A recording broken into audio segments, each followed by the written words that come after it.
they put them in this like these little containers, and they keep the soul essence in these little things. Yeah, like I said, it makes me cringe kind of. I'm like, oh. Hello everyone, welcome back to the channel. Here we are today. It is October 28th. This is our 28th episode of our 31 Days of Halloween here on the channel, and we've done a lot of work here. We've got through almost our second season of the 31 Days of Halloween. Yes. I can't believe it. So today we have a very, very special movie. Last year on our 31 Days of Halloween, we did this movie that is very, very well known. This movie that everybody loves. I'm talking about The Shining, of course. And we are doing this year its follow-up movie, Dr. Sleep. So Dr. Sleep follows the story of Danny, as he is now an adult, played by Ewan McGregor. And I think that this movie doesn't get talked about a lot, at least in my world. I don't hear too many people talking about Dr. Sleep, but this movie's fantastic.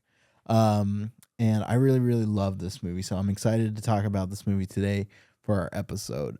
Before we go too far into it, like usual, hit that like and subscribe button down below. Go to patreon.com/thecalvincam. Follow us over there. Join one of our 3 tiers. Help donate to the cause.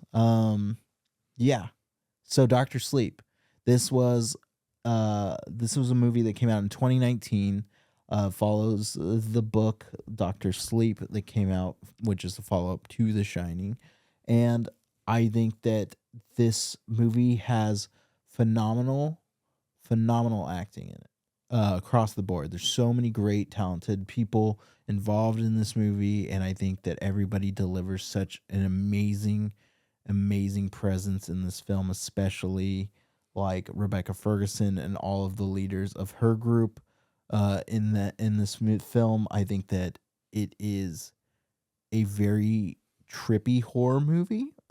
It's not necessarily scary, as at least I didn't find it as scary as I found it more just like interesting. You know, I was very, very involved from minute one in this film. I think this film is great with its pacing, and I think that it shows a lot of information in the best way possible. You know, you definitely, it could be considered a little bit slow at times, but I think it's like a necessary build up to like the events that occur.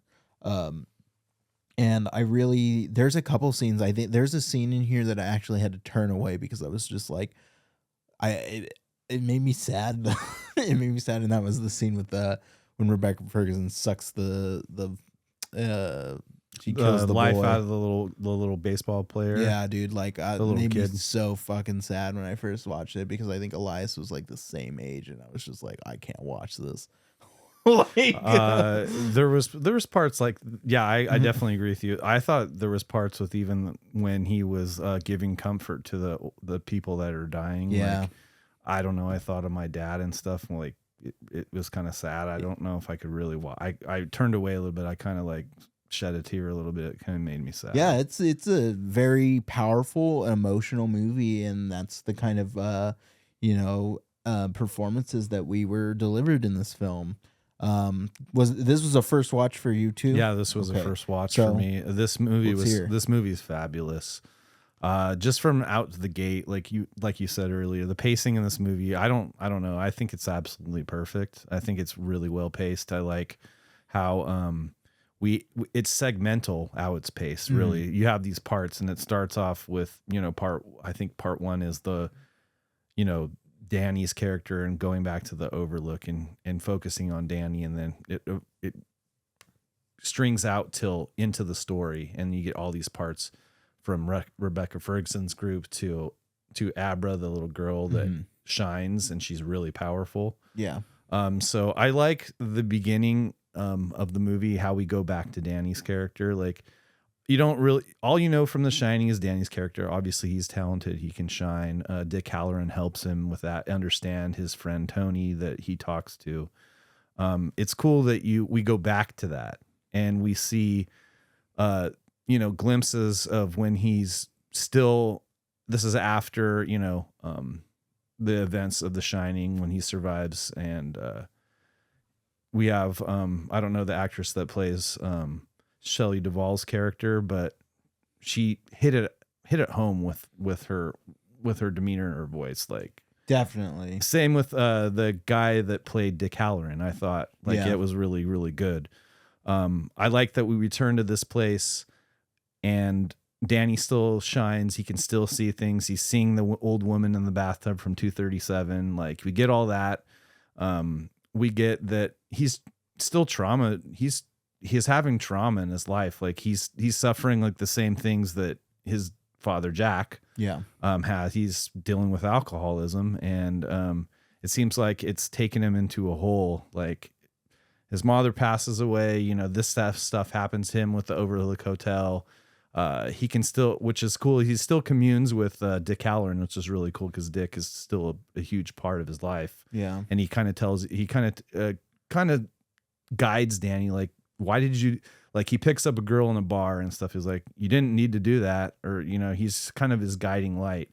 And I just like this whole thing that you can see his evolution towards recovery, like his recovery where he just seems like he's homeless or he's just living in hotels. He doesn't really have a job, but then I don't know why he just picks to just go to a new town. And then he meets, I think it's Billy. He meets Billy, and Billy like gives him a chance. He goes, he knows that he helps people. He takes him in and he helps him. And you see him recover. Like, it's really cool seeing his recovery. And you see that he is a doctor and he has a gift to help people with his shining ability. And while he's doing this, he also communicates with Abra. Like, he finds her. And that is really awesome. And you have all that. And then you have the other part with Rebecca Ferguson's group, which is Rose the Hat. And you give all that background. It's just really well paced on how the story is presented in this movie. Like, it's really, really done. And I think Mike Flanagan is the guy that did Oculus. Yeah. He's the one that directed this movie. So I just like how he just the pace of this movie, telling the story.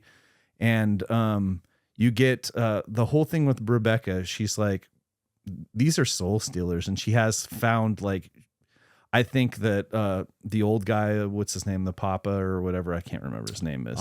Papa Flick, I think his name is. He's like the oldest out of all of them. But I think she's the one that like finds these people that can shine. And the ones that are talented, they kind of like suck their souls. And it starts out really good in the beginning. Like, he takes a little girl and he like they put them in these little containers, and they keep the soul essence in these little things. Like I said, it makes me cringe kind of. I'm like, oh yeah. And then at this point they're trying to find people to recruit to the community, and they find that one woman that can just she's good at manipulating people. Awful. Yeah. So she's like, hey there. I like how she's like creepy with that voice when she says, oh, right. Hey there. And she gets this woman, and she shows them, like, you can live forever. And if you do this, you can be a part of our community and live forever. And like, obviously you can't live forever, but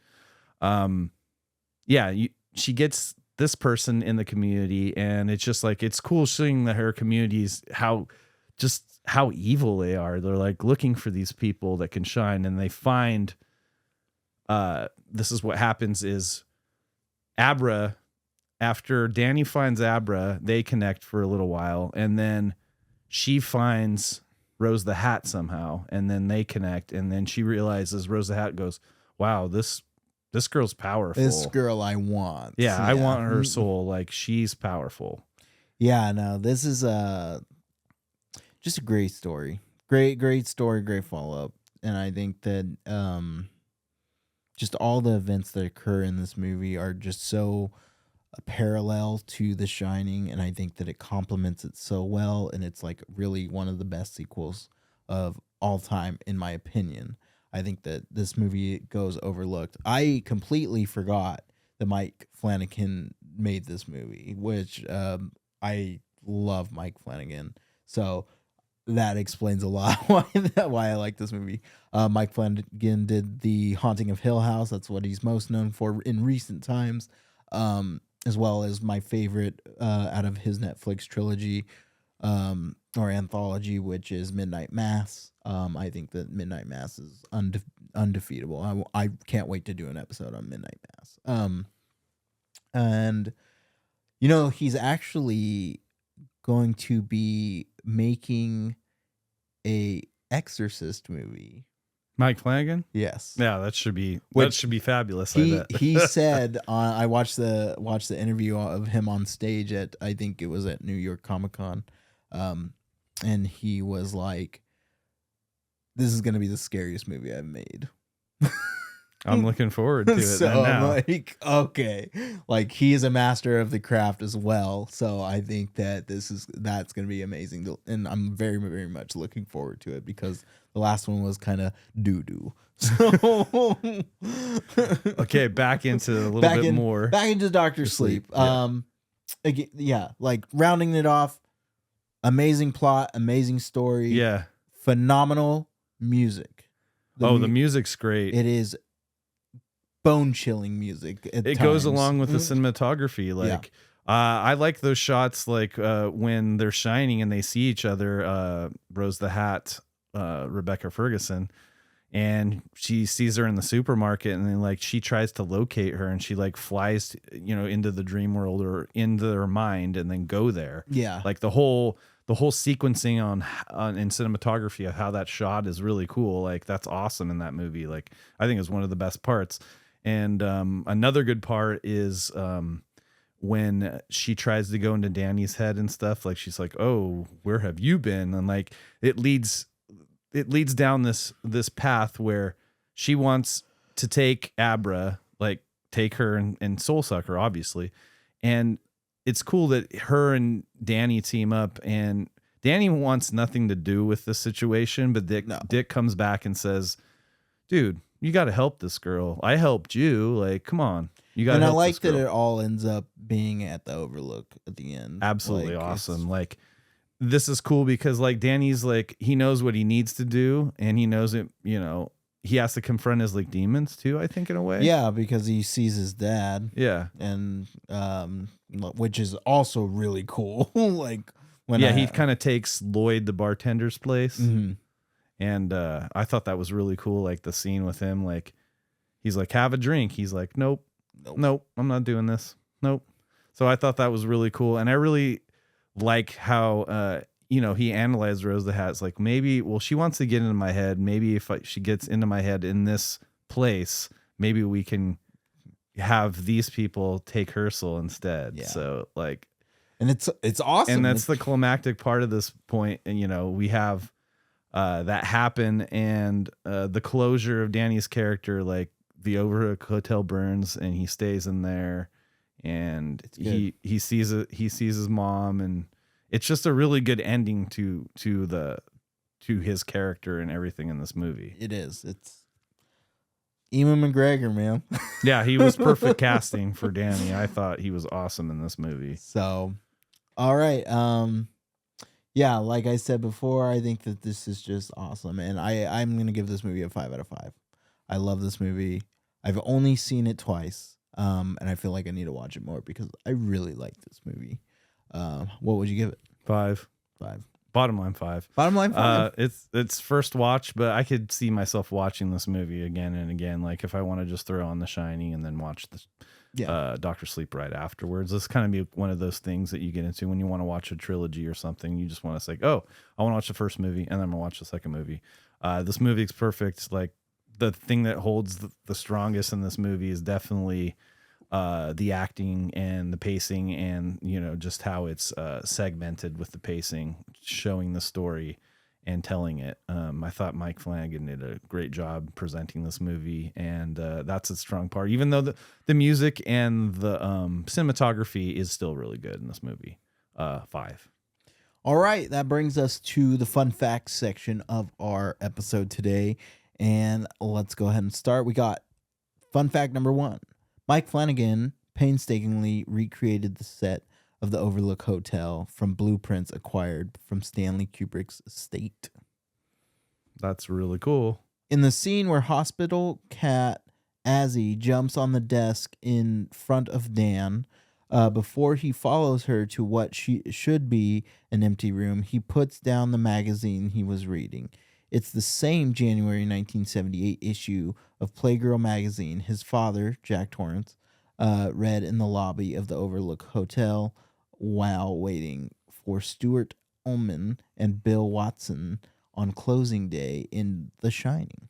I noticed that there was like correlations to this movie, and that part with Ullman, I just remembered Stuart Ullman. I'm like, oh my god, that's awesome. It's a lot of references, and it works so well in this movie. Like it's referencing the first film in the best ways possible. Yeah. So, because there's a lot of there's a lot of movies that are successors to the originals, that don't that do it in a very not pleasant way, and I think this one is one that shines above them all. So, see what I did there, Shines?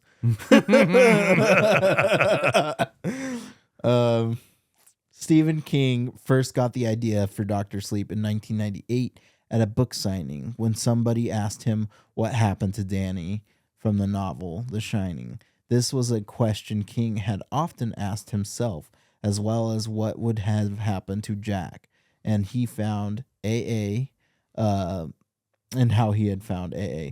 When people kept repeating the question, King always jokingly replied that Danny eventually married Charlene McGee, the girl from Firestarter. However, King eventually started thinking seriously about how old Danny was and what happened to Wendy, and decided to find the answer with a sequel. But it was a tall order. Very interesting, though. Yeah. How he wanted to tie those two characters in. I know he likes to tie in his movies. Yeah, so. He does. Ewan McGregor admitted that he doesn't really like horror, so he never watched The Shining until he started acting and felt he could no longer ignore its classic status. Yeah, it's an all-time classic.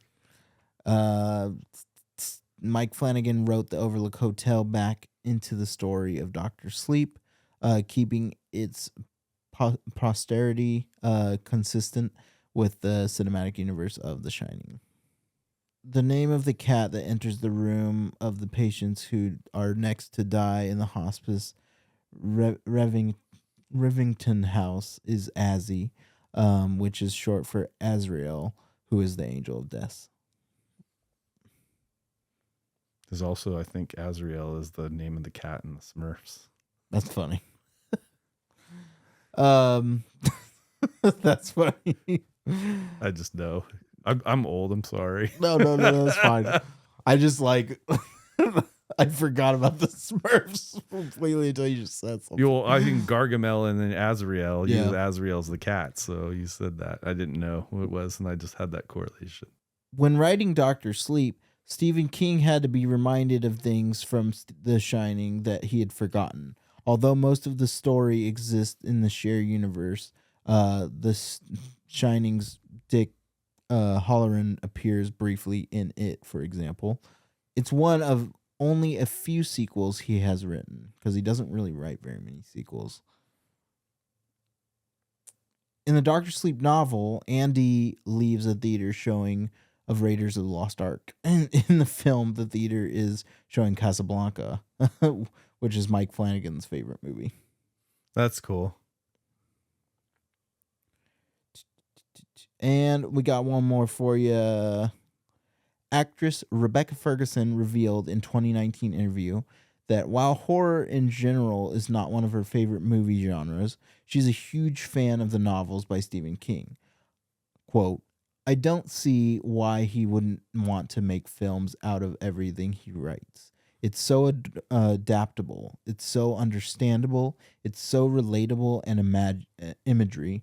It's like you don't really have to make scene images anymore. You just have the book. She also added that although she doesn't like violence directed at children, she happily made an exception for this film. Awesome. Okay. So that's it for the fun facts. That's it for today's episode. Episode 28. We have 3 episodes left. 3 episodes. Yeah. Holy crap. Can't believe we've gotten this far. We've done it. We've done it. All right. Thank you all so much for watching and staying tuned. We'll catch you on tomorrow's episode. See you tomorrow.